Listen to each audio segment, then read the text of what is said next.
على بالكم باللي هذه ماشي مجرد وصفة، هذه قصة كفاح، قصة نضال الجزائريات الحرات اللي وقفوا مع الرجال في الثورة الجزائرية. فخورة بعزوجتي اللي في هذاك الوقت كانت طفلة صغيرة في عوض ما تخرج تلعب برا كتطيب للمجاهدين. وربي يرحم جدي الشهيد ويرحم جميع الشهداء وتحيا بلادنا ويرحم شيخي. قلت لكم دعوا له البنات في التعليقات راني نقرا لها. السلام عليكم البنات، ان شاء الله تكونوا بخير وصحتكم لاباس. وصفتنا نهار اليوم بسس الغرب الجزائري على طريقه عزوجتي، يعني هاد الطريقه كانت حصريه عندي، كنت شاركتها معكم من قبل، ما كانتش كاع كاينه من قبل في اليوتيوب، لانه هاد الطريقه متميزه على الطرق الاخرين. عزوجتي دير بالماء سخون وماشي غير على الماء سخون، دير السوائل قبل، يعني نبسس كيما نعرفوا نديروا السميد ونقعدوا نحطوا عليه المقادير، هي دير السوائل قبل عاده وتحط عليهم السميد. وسر اللون المبسس يجي تحسبون تاع الزرع، اللون تاعها شباب جاي ماغو هكا شويه من الداخل. سر اللون هو الماء سخون فيه هذاك التمر حميره، يطلق اللون تاعه ويطلق الحلاوه تاعه. نفوتوا المقادير وطريقه التحضير. بسم الله. اول حاجه نجيبوا التمر حميره، هذا النوع من التمر يقولوا لها حميره، يجي يابس، نغسلوه بالماء سخون باش يطرى. كي يطرى تقصوا الحبه على زوج ولا من الافضل قصوها على 4 كيما هكا. انا قصيتها اليوم على 4 ودارت عليها الماء سخون لدرجه الغليان. كما قلت لكم هذا هو السر باش يعطينا نبسس هذاك اللون الشباب. وثاني هذا التمر يطلق اللون تاعه ويطلق الحلاوه تاعه. زدت عليها 3 مغارف كبار تاع السكر. وهنا يا عزوجتي دير عينها ميزانها، يعني هذه هي خدمتها دائما في كاع الوصفات، دير عينها ميزانها، ما تقدش تدير لكم بالعبر. قلت لها نعبروا لهم بالكاس ولا؟ قالت لي لا انا ما نعرفش كيما هكا، ندير عيني ميزاني. زادت الزيت كيما شفتوا وزادت الملح وغادي تخلط كل شيء. هنايا خلطت مليح هذاك التمر، خلطتها غايه هكا باش يطلق هذيك الحلاوه تاعها كيما قلت لكم ويطلق اللون. وخلت حتى هذا الخليط نتاعنا يدفى شويه ما يقعدش سخون عادك. وزادت السميد. المبتدئات واللي يبغوا المقادير مضبوطه دوك نعاود نحطها لكم ان شاء الله بالمقادير تاعي. المقادير اللي تعبت عليهم يا البنات كيما قلت لكم عزوجتي ما تعرفش عينها ميزانها، ما تقدش تعبر. ما انا درتها شحال من خطره باش وصلت لهذوك المقادير المضبوطه، يعني الوصفه تاع عزوجتي والمقادير انا جبتهم لكم مقادير مضبوطه، دوك نعاود نحطها لكم باذن الله. وقاعده تزيد في السميد المتوسط. نوعيه السميد البنات انا درت غير تاع الميزان، يعني بعثتهم للحانوت جابوا لي تاع الميزان.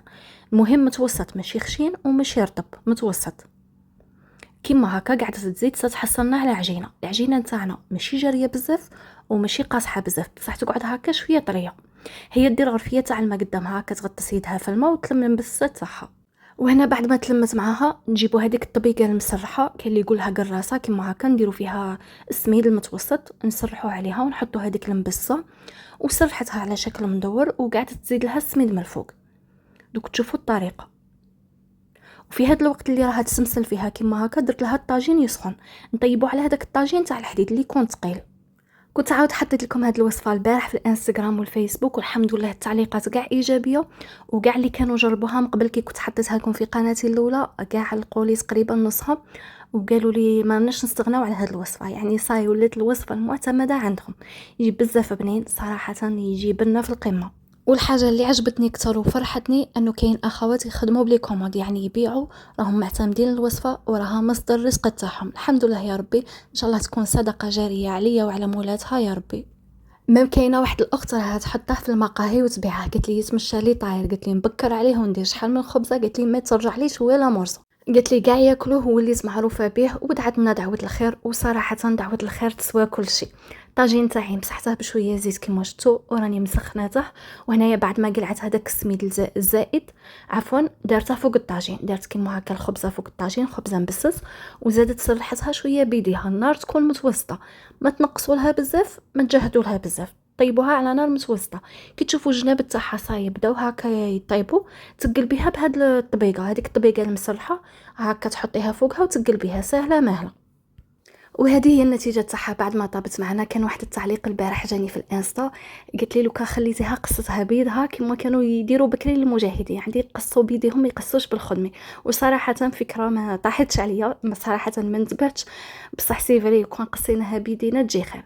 معليش انا قصيتها لكم بالخدمه باش نوريكم بلي كي تبيعوها في المقاهي تخرجوها هكا مثلثات، يبيعوا بالمثلث. الاخوات اللي باغيين يديروها كمشروع ومصدر رزق ليهم ان شاء الله دوك نعاود نحطها لكم بمقادير مضبوطه، يعني الزيت بالكاس بالعبر، كلشي بالعبر، السميد بالعبر، هكا باش ما تغلطوش في المقادير. وشوفوا لي كي قسمتها معكم كيفاش جا، شوفوا لي هذاك اللون وهذيك البنه، نقول لكم شهيتكم في الجنه، جات بزاف بنينه. وهذه يا غالياتي وصلنا لنهايه الفيديو. ما تنساوليش هذاك الجيم وهذاك التعليق الحلو كيفكم، بارطاجيو لي الفيديو مع احبابكم واصحابكم كي تعم الفائده. إلى فيديو قادم، أستودعكم الله الذي لا تضيع ودائعه. السلام عليكم.